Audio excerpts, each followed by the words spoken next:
Hello everybody and welcome back to RogueTech, where last episode we just took a little bit more damage than expected. It's going to take some time to repair.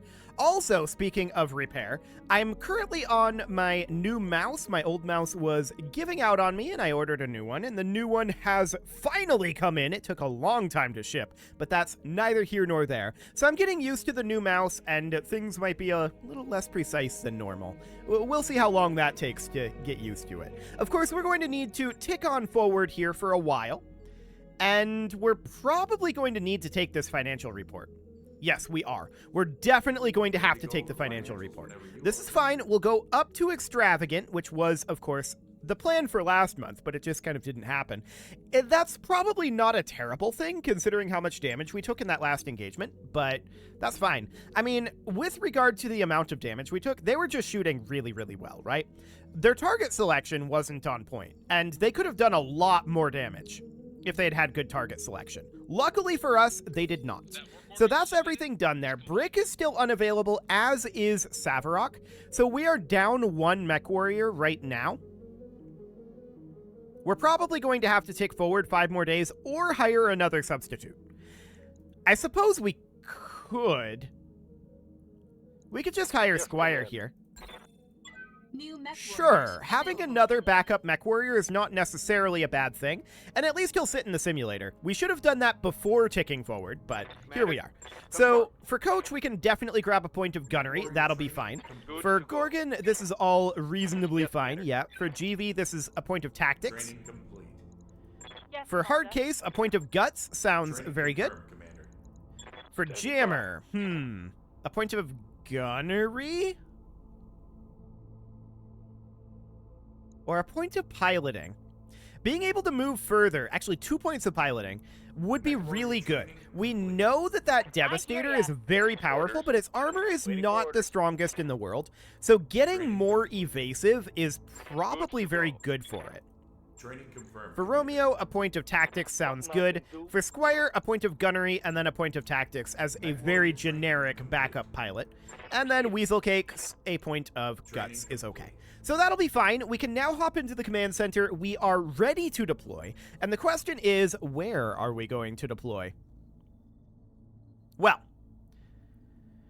we could use some money. No doubt about it. Ooh, that's a blackout? We would only be able to land 6 units. Keep in mind, we want to land 12. So there is that.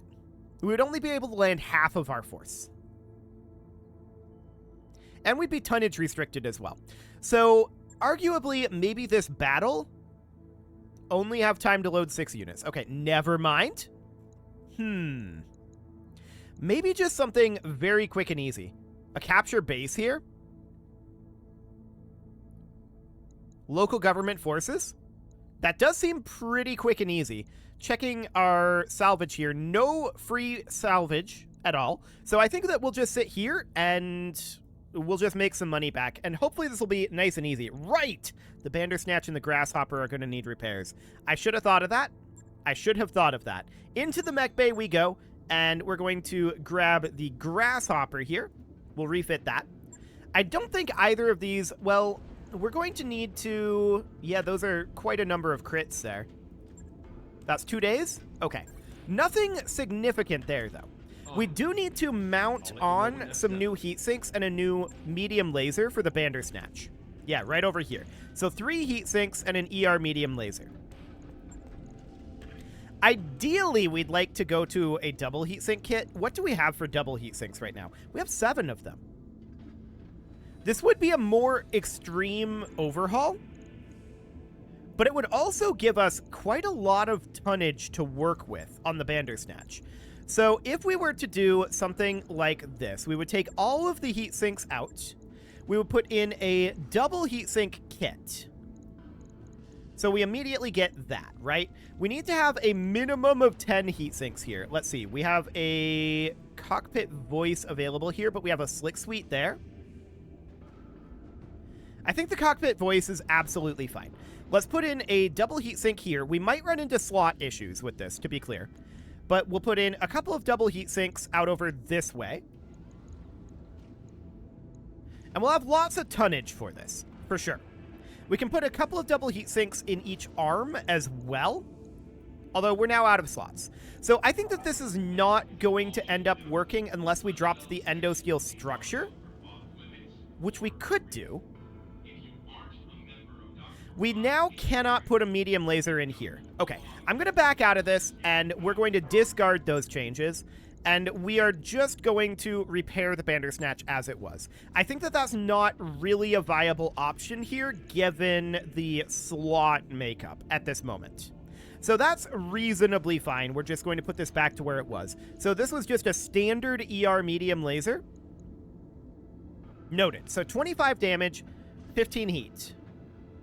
We could upgrade that to something like an ER medium laser Magna. It would be slightly more heat, but I think that's reasonably okay. So now we're going to need to put in some heat sinks in here. 1, 2, and 3 of them. And our heat efficiency is not great if we're using our ER medium lasers. Absolutely. We know that.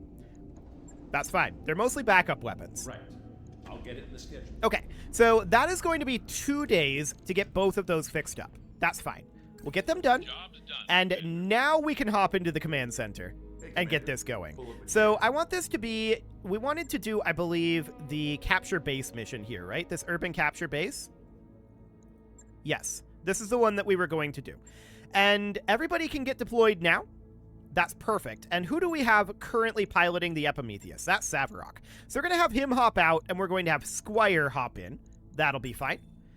And yep, that seems absolutely okay.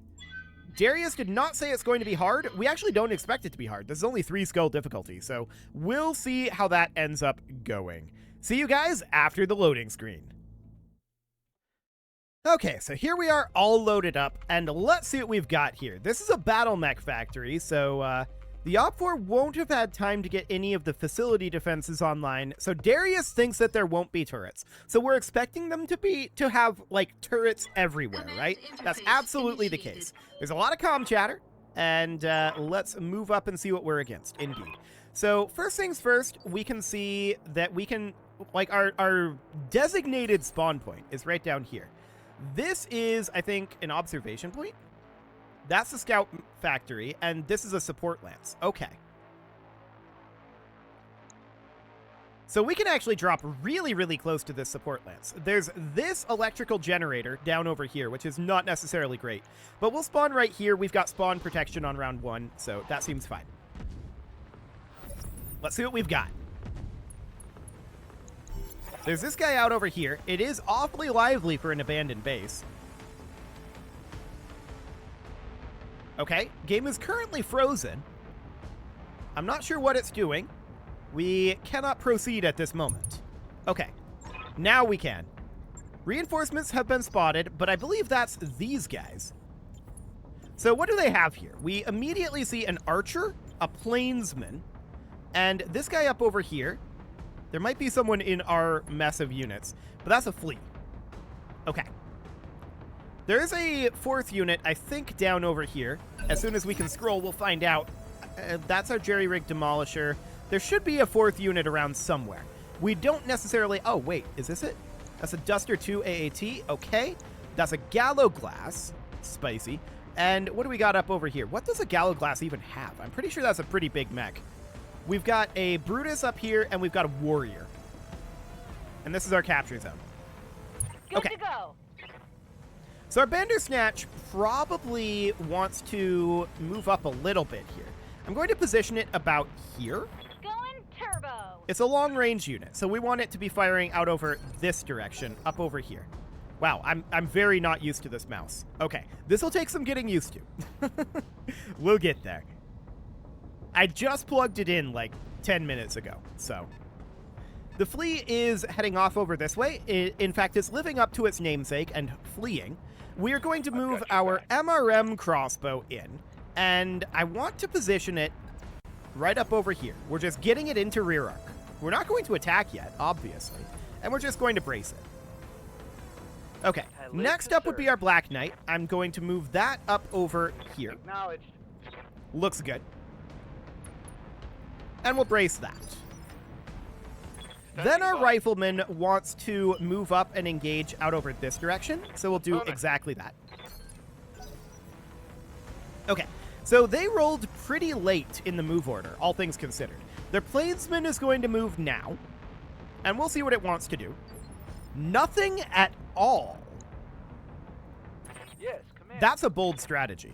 We'll see how it plays out for them. We're going to move our crossbow up over here. Yeah, we're turning our backs to these guys. I expect to be able to clean them up very, very quickly. So that'll be fine. The warrior moves in. How much evasive does that have? Well, we don't know right now. The AAT is moving up. The warrior has 11 evasive. That's a lot of evasive. Okay. So our grasshopper is going to move up over this way. We're just positioning there for now. Orders. Our marauder is going to continue to pin in these guys. So I'm just going to position it here. Moving to position. And we're going to brace. How's it going? Our Nidhogg, I want to send out this direction. And start cleaning up some of these units, maybe even way out over here. That might not be the worst thing. Okay, so this is a bit of an issue. I'm sure I'll get used to it, but the way I hold my mouse, this one's a little longer than I used to hold, and that was hitting my wrist rest. Exciting. Well, the jerry-rig demolisher can absolutely come up over here and pin in this archer. So now the archer is forced to go this direction, which is what we want. What are your orders? The LRM carrier is going to probably move up to around here-ish. I'm rolling. Yes, you are. And your armor is very weak, so that is definitely a concern. Okay, so this is a hunchback that we did not previously see. But that is all 4 enemies that we see now. That gallow glass is probably going to be a pretty high priority target. We have no idea what it has right now. So the Epimetheus is going to move in over here. There we go. Phase 12, they are going to be moving a Brutus. How many enemy lances do they have? 1, 2, 3, 4, 5, 6, 7, 8. Okay, yeah, that's only 2. Noted. So the Devastator is going to want to move in somewhere around here. Let's move. Okay. The Archer did nothing at all. It just tried to turn its back to this building, which is fair enough, to be honest. Okay, so spawn protection is gone. They move in phase 21 here. This will be the Flea. The Flea is, of course, not a threat to us. So we'll see what the Flea decides to do. That Gallow Glass has a very scary-looking arm there. I don't know what's in that arm, but it definitely does look scary. No doubt about it, so props to the designer for that. Okay. That Flea has mortars? Reporting light damage. Awkward.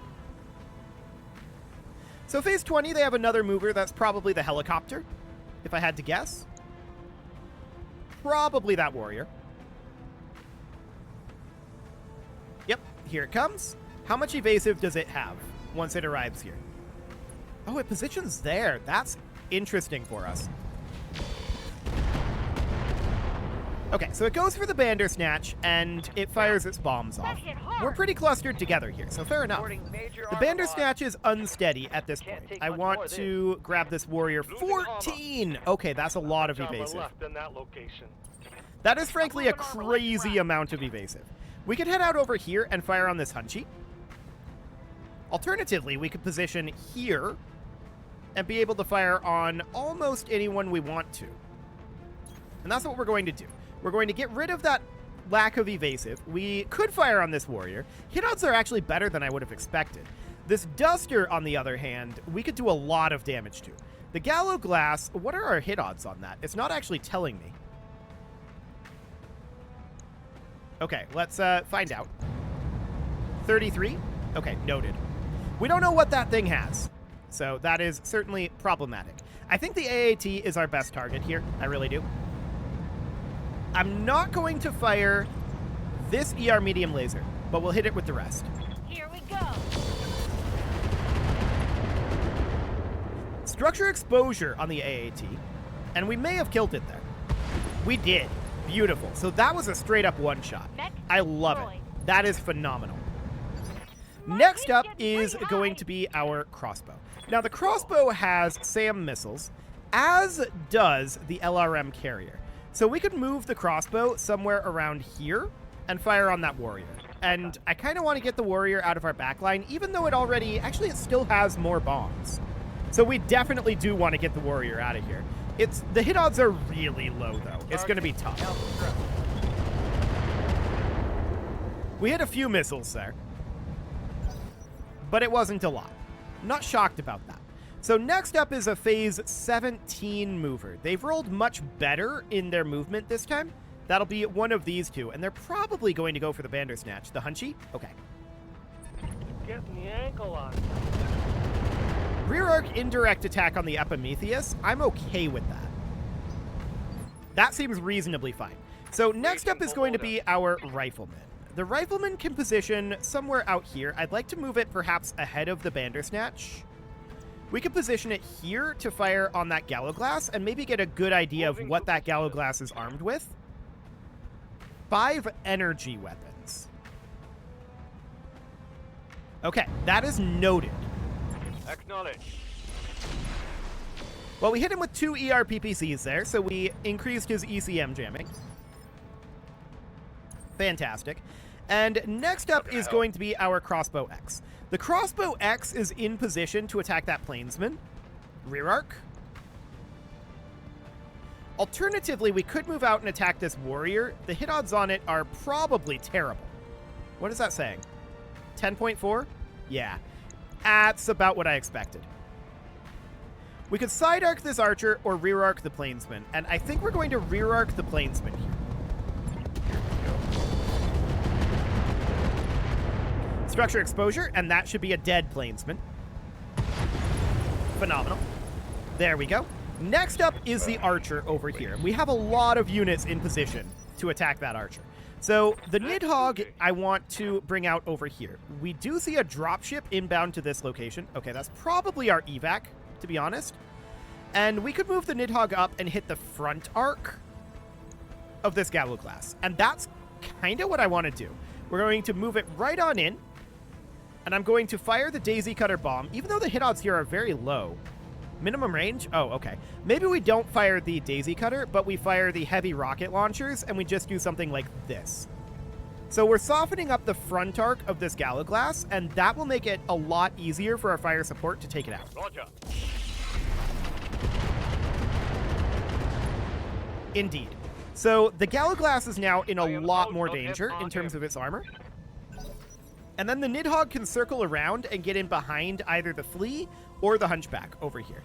Either of those would be reasonably fine. The Gallowglass is going to move now, and it is in serious danger armor-wise. So that looks reasonably good. It steps forward, fires on our crossbow, and gets quite a lot of damage in there. Losing lots of armor. Okay, Took a hard hit but that's there. okay for now. So next up, our Grasshopper. Our Grasshopper is going to move in, and we're going to melee this archer. Hit odds are incredibly high, of course. The archer did not move. It was incapable of movement. And we're going to walk in, and we're going to do so much damage to this guy right now. I don't think we're going to one-shot him from this angle, but we'll do a lot of damage to this arc. Absolutely. So it's a structure exposure in that arc. Looks good. Our Black Knight can absolutely move. Actually, we could just stay where we are and fire into that same arc. That seems okay. Maybe take down the leg. Punching all the buttons. LRM 20 crit, double heat sink destruction. Okay, it's not ideal, but it'll be fine. Next up would be this Marauder, which is going to continue the onslaught on this archer. I do expect that this guy's going to die or eject pretty soon. Ugh. This melee is going to be devastating with that leg destruction Solid connection. and arm destruction. I mean, he's definitely going to get knocked down from that one. That is absolutely devastating for him.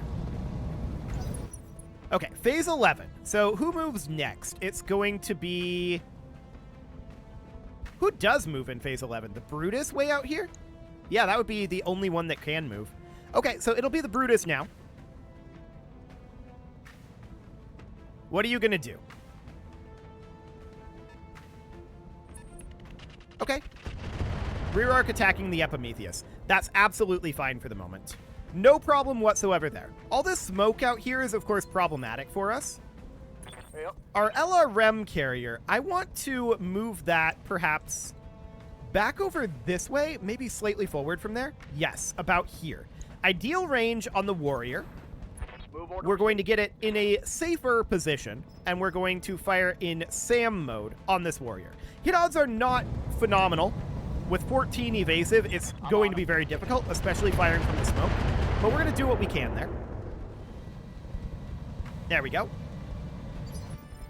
14 evasive is really tough to take care of. So the Epimetheus, we could absolutely just fire from where we are. But I think instead we probably want to at least turn it to face this direction and then fire, so that they're not attacking our rear arc. And this should kill the archer. Firing a full belt. Yeah, that's one very dead archer. Absolutely. That's pretty overkill. Beautiful. One less So the target. support lance is nearly destroyed. The flea is still considered part of the support lance. But we need to take out that we need to take out that warrior pretty badly. I'm going to position the jerry-rig demolisher here. The question is, do we fire the eye rockets? I don't think we do. I think we just pot shot everything else we've got here. I'd like to not take another round of those bombs, but it may not be an option. We did manage to hit one of those heavy rifles there, which is a pretty big deal, but we did not penetrate the armor, sadly. That was in that side arc. Yeah, that thing has got quite a lot of armor, too. So our Devastator is going to move up into this same side arc. Yeah, right about here. And yeah, it's turreted, so we would be able to fire that no matter what. But 11.3% isn't great, but we'll once again pot shot this and see what happens. Yeah, we didn't shoot it down. If we had hit that with either of those autocannons, we probably would have destroyed it. Sadly, we did not. It was only 11.3 per each, so that's not necessarily shocking. So next up, the question is, what are we going to have going on with the bombs from this warrior? Well, first thing that they're going to move is their fleet. So that's reasonably fine. The smoke out here is annoying, but it's not the end of the world. This guy moves phase 19. So he's going to move before any of our units do. Yeah, more smoke down over here. I'd kind of expect bombs, like, right here. We'll see what happens. But that helicopter is absolutely going to be pain at this moment. We'll see what it does. 14 evasive is really tough to deal with. No doubt about that. We tried, and we failed. So the warrior is moving back. But what's his goal here? It didn't fire. Talk to me. That's very interesting. And it only has 9 evasive this time. I'm going to send the crossbow after it. We're going to position here. And yes, we did sprint to get there. But we're at 24% hit odds, and then we go to improved. We're at 30% hit odds. Let's go. A lot of structure exposure there. Unfortunately, we didn't quite shoot it down. It was really close. I think we exposed the structure in 2 locations. No, only 1. That was incredibly, incredibly close. Okay, I'm not going to send the crossbow after it. Instead, the crossbow is going to come out over here, and we're going to start hitting this gallow glass. I don't want to take another round of damage from him either. So, we're going to light him up. That is good clustering. No doubt about that. Scored a critical hit. But yeah, that clan ERPPC is kind of pain. So the question is, phase 17? Yeah, we can kill that gallow glass for sure. Next up is going to be this Hunchy. He probably comes up over this way to try to engage here. That would be my guess anyway. Yeah, that's exactly what he does. Going for the Black Knight. He does get a head hit there, which is unfortunate, but the Black Knight can definitely turn around and engage that Hunchback, which he can do literally right now. And I kind of prefer this side arc. We could also take the rear arc shot on the Warrior if we felt it was worth it, but I kind of don't feel like it's worth it. We're just going to fire on the Hunchback here. Confirmed. Lasering down some of that ammo. Or not ammo, armor. Excellent. Okay, Commander? next I'm going to move the Bandersnatch forward here, and we're going to finish off this Gallo class. Now, we're not going to be firing most of these medium lasers due to heat, but we'll just do something like this. Affirmative. Mediocre on those missiles, to be honest. That was incredibly mediocre on the missiles. Okay. Well, it is about time to put a cut in here. The question is, should we do it? And I think the answer is yes. It's very possible that when we capture this, another Lance might spawn. So I'm going to do that, and next episode, we'll finish this one up, and if we are having extra time, we may work on, like, some refits or something. Now that we have double heat sinks, the Black Knight would be a good candidate for that, and maybe a few others. We'll see.